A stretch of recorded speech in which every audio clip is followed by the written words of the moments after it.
Hey, welcome to this hilarious plot. Our heroine refuses to hold those dead hands. He turns and runs. Dongju rushes up, calls this delivery guy, throws him a grand, and kicks him hard. She's beyond furious with a brat. She joined Grandma's Wish Brigade, and after fulfilling a Grandma's wish, the wind chimes above jingled in celebration. She has an epiphany. Maybe if she fulfills 20 wishes, she can return to her normal life. Just 48 hours to becoming a dad, but there's a photo of his deceased wife and a baby ultrasound in the funeral parlor. Once a happy family, am I right? The wife suddenly craves an apple, so the husband says goodbye to the baby bump and dashes to the supermarket. Not long after he leaves, she hears the door open and thinks he forgot something, but when she turns around, she's in shock.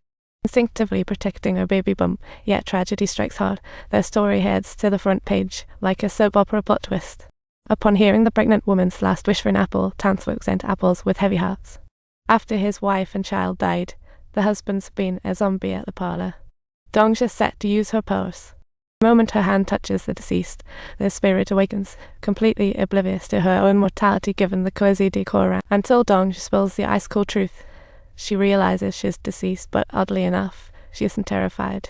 Instead, she's even more worried about the baby inside her, pleading desperately with Dongju to let her give birth to the child, but Dongju feels utterly helpless and can only offer an apology.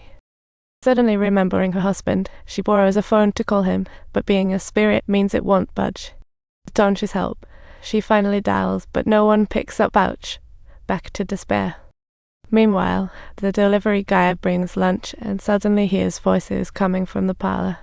Sis, my husband is definitely going to follow me to the grave. Well, guess I'll just off myself too. The delivery guy freezes. What's going on with this ghost? The dude sees Dongju chatting it up with the ghost and thinks she's got some quirky hobbies. He bolts in fright. Dongju chases after him, trying to explain she's got ghost whispering skills, but he's totally skeptical. Just then, the curator rushes in, saying the deceased husband is missing and they need to find him ASAP. Dongju darts back to the parlor, trying once more to rouse the deceased spirit to ask where her husband might be. But this time, no response.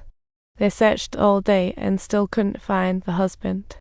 At dinner, Dongju ponders the leg of the mountain and spots the guy who turns up with a disgusted look before walking away. Dongju catches up, accusing, had he not barged in, she'd have heard the ghost's full words. The delivery guy thinks she's being unreasonable, and they part ways in a huff. The next day, Dongju gets a call from the curator saying if they can't find the husband, a no-show funeral will happen. The delivery guy accidentally hears a broadcast detailing the couple's tale. Hearing the baby's name is Mountaineer, he finally believes what Dongju said last night. Just as he reflects, an idea strikes him. Meanwhile, the husband is set on following his wife. Nothing in this world's worth sticking around for. Just then, in a moment of crisis, the delivery guy swoops in to hold him tight, urging the delivery guy, though never having faced such loss, feels a strange sense of camaraderie through the husband's despair. Turns out this was all Dongju's idea to keep him from making foolish choices. The man returns to the funeral. In order to satisfy his wife's wish of tasting apples, he manually squeezed juice out of an apple with his hands and then carried it to her lifeless body. Meanwhile, cops caught the culprit, facing life for murder and robbery. Suddenly, it hits him he might be dead because he just got into a serious car crash while driving a cab. Subtitles, however, when he awakens, he surprisingly finds himself standing unharmed in the funeral home and realizes that Dongju is actually able to see him. The old guy begs Dongju to save him, so much left undone, but she admits she's powerless. Thus, she decides to help him fulfill one last wish. The old man feels a surge of excitement, but it quickly fades into sorrow, heavy with guilt. 2 decades earlier, he took off abroad to make some cash, leaving his brother to care for his son, but he never saw the kid again. When he said goodbye, the sun clung to him like a barnacle, but he had to muster the courage to leave. Life's duties reminded him not to, so he turned away heartbroken. Labeled the bad dad, but the kid just vanished miles away. All these years, he searched high and low with no leads.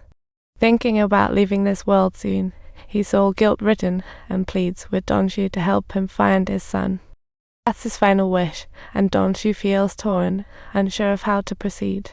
In the parlor, Dongshu overhears a convo between the old guy's brother and someone else they are plotting to travel the world with the insurance money. To prevent the old guy's son from stealing the cash, they didn't even notify anyone about the funeral. Dongshu is disgusted, and the drunken brother hurls his phone away. Immediately, she carefully picks up the phone, eager to find some info about the old guy's son.